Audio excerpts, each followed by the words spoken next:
আসসালামু আলাইকুম। সবাইকে স্বাগত জানাচ্ছি আমি নাইম ফাথম মুবিন। শুরুতে সংবাদ শিরোনাম। বাংলাদেশের সর্বশেষ গুরুত্বপূর্ণ আপডেট সংবাদে আপনাকে স্বাগত। শুরুতেই সংবাদ শিরোনাম, এরপর বিস্তারিত। বিএনপি সরকার দেশকে সম্মানজনক জায়গায় নিয়ে যাবে, মঈন খান। বিএনপি নেতৃত্বাধীন সরকার দেশকে বিশ্বের বুকে সম্মানজনক অবস্থানে নিয়ে যাবে বলে মন্তব্য করেছেন বিএনপির ডক্টর আব্দুল মঈন খান। আজ সকালে জাতীয় প্রেস ক্লাবে বিএনপির প্রতিষ্ঠাতা শহীদ রাষ্ট্রপতি জিয়াউর রহমানের মৃত্যুবার্ষিকী উপলক্ষে মৎস্যজীবী দল আয়োজিত আলোচনা সভায় এই মন্তব্য করেন তিনি।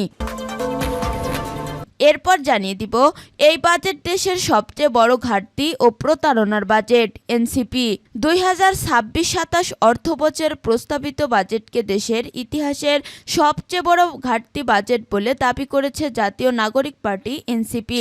আজ রাজধানীর বাংলা মোটরে অস্থানীয় কার্যালয়ে বাজেট নিয়ে আনুষ্ঠানিক প্রতিক্রিয়া জানাতে আয়োজিত এক সংবাদ সম্মেলনে এমনটা দাবি করে এনসিপি।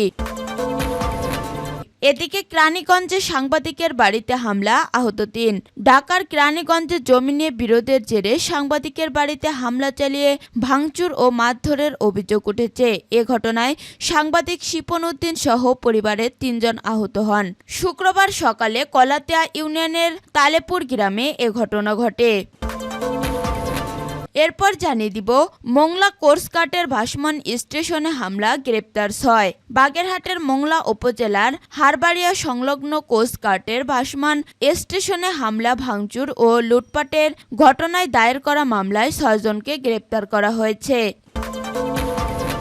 এবং সর্বশেষ জানিয়ে দিব, হত্যা ও পুশিন বন্ধের দাবিতে সীমান্তবর্তী জেলাগুলোতে 11 দলীয় ঐক্যর বিক্ষোভ। ভারত সরকারের পক্ষ থেকে বাংলাদেশের সীমান্তে পুশিন এবং সীমান্ত হত্যা অবিলম্বে বন্ধের দাবিতে 11 দলীয় ঐক্যের উদ্যোগে শুক্রবার দেশের বিভিন্ন সীমান্তবর্তী জেলায় বিক্ষোভ সমাবেশ ও মিছিল অনুষ্ঠিত হয়েছে। এসব কর্মসূচিতে বক্তারা সীমান্তে হত্যা, নির্যাতন ও জোরপূর্বক পুশিন ঘটনার তীব্র নিন্দা জানিয়ে তা বন্ধের কার্যকর উদ্যোগ গ্রহণের দাবি জানান। মৌলভীবাজার জেলার জুড়ি উপজেলা ফুলতলা ইউনিয়নের সীমান্তবর্তী ফুলতলা বাজারের বাদজুম্মা 11 দলীয় ঐক্যের উদ্যোগে বিক্ষোভ মিছিল ও সমাবেশ অনুষ্ঠিত হয়। বাংলাদেশ ভারত সীমান্তে অব্যাহত সীমানা হত্যা, ভারত কর্তৃক পুশিন কার্যক্রম এবং বাংলাদেশের স্বাধীনতা ও সার্বভৌমত্ব বিরোধী অতৎপরতা প্রতিবাদে যশোরে বেনাপুলে 11 দলীয় ঐক্যের বিক্ষোভে সমাবেশ অনুষ্ঠিত হয়। প্রিয় দর্শক, এতক্ষণ শুনছিলেন সংবাদ শিরোনাম, এরপর বিস্তারিত। তবে তার আগে বন্ধু জানিয়ে দিন আপনি কোন স্থান থেকে আমাদের সংবাদটি দেখছেন এবং শুনছেন। জানিয়ে দিন এই সংবাদ সম্পর্কে আপনার মূল্যবান মতামত। আর বন্ধু, আপনি যদি আমাদের চ্যানেলের নতুন হয়ে থাকেন তাহলে চ্যানেলটি সাবস্ক্রাইব করে রাখুন, যাতে করে আমাদের পরবর্তী সংবাদগুলো সবার আগে আপনার কাছে পৌঁছে যায়। এবারে বিস্তারিত। বিএনপি সরকার দেশকে সম্মানজনক জায়গায় নিয়ে যাবে, মঈন খান। বিএনপি নেতৃত্বাধীন সরকার দেশকে বিশ্বের বুকে সম্মানজনক অবস্থানে নিয়ে যাবে বলে মন্তব্য করেছেন বিএনপির ডক্টর আব্দুল মঈন খান। শুক্রবার 12 জুন সকালে জাতীয় প্রেস ক্লাবে বিএনপির প্রতিষ্ঠাতা শহীদ রাষ্ট্রপতি জিয়াউর রহমানের মৃত্যুবার্ষিকী উপলক্ষে মৎস্যজীবী দল আয়োজিত আলোচনা সভায় এই মন্তব্য করেন তিনি।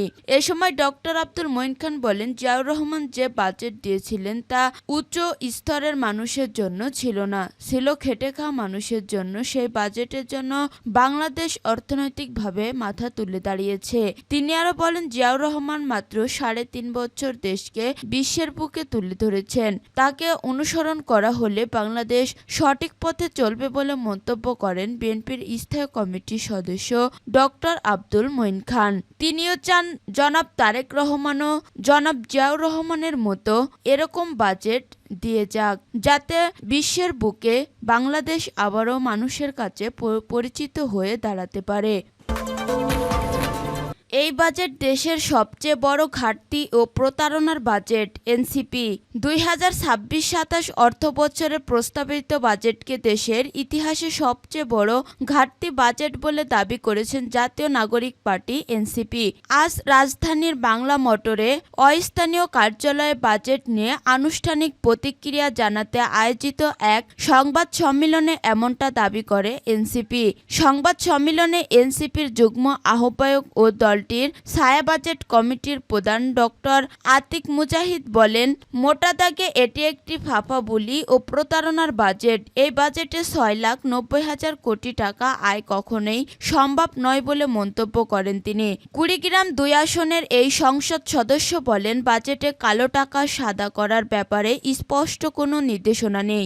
এছাড়া যেখানে দেশের বেশিরভাগ ব্যাংকে অচল অবস্থা, সেখানে ব্যাংক খাত নিয়েও কোনো কিছু পরিষ্কার করা হয়নি।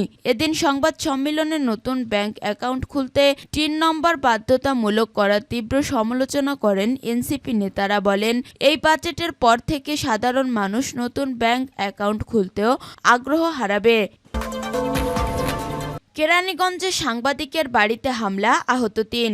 ঢাকার কেরানীগঞ্জে জমি নিয়ে বিরোধের জেরে সাংবাদিকের বাড়িতে হামলা চালিয়ে ভাঙচুর ও মারধরের অভিযোগ উঠেছে। এ ঘটনায় সাংবাদিক শিপন উদ্দিন সহ পরিবারের 3 জন আহত হন। শুক্রবার সকালে কলাতিয়া ইউনিয়নের তালেপুর গ্রামে এ ঘটনা ঘটে।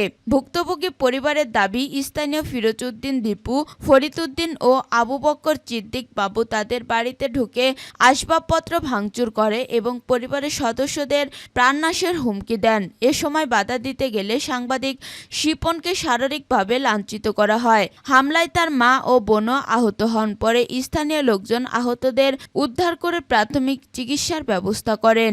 জনকণ্ঠ ও রাইজিং বিডির কেরানীগঞ্জ উপজেলা প্রতিনিধি সাংবাদিক শিপন বলেন, হামলাকারীরা আমার সৎ ভাই। পৈতৃক সম্পত্তি নিয়ে দীর্ঘদিন ধরে তাদের সঙ্গে মামলা চলছে। মামলার রায় আমার পক্ষে আসায় পরিকল্পিতভাবে বাড়িতে হামলা ও ভাঙচুর চালানো হয়। এ ঘটনায় থানায় অভিযোগ দায়ের করা হয়েছে। এ বিষয়ে কেরানীগঞ্জ মডেল থানার ওসি রুহুল কুদ্দুস বলেন, অভিযোগ তদন্ত করে আইনগত ব্যবস্থা নেওয়া হবে। এমনি মংলায় কোস্টগার্ডের ভাসমান স্টেশনে হামলা, গ্রেপ্তার 6।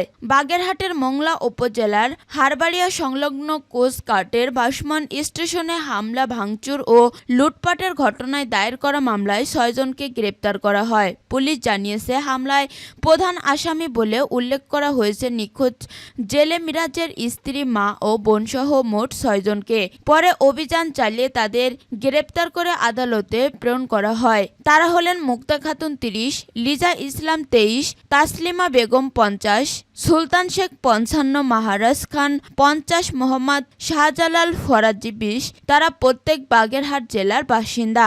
জানা গেছে, বৃহস্পতিবার গভীর রাতে জয়মনি এলাকার বিশেষ অভিযান চালিয়ে তাদের আটক করা হয়। পরে মংলা থানায় হস্তান্তর করে আইনগত প্রক্রিয়া শেষে আদালতে প্রেরণ করা হয়েছে।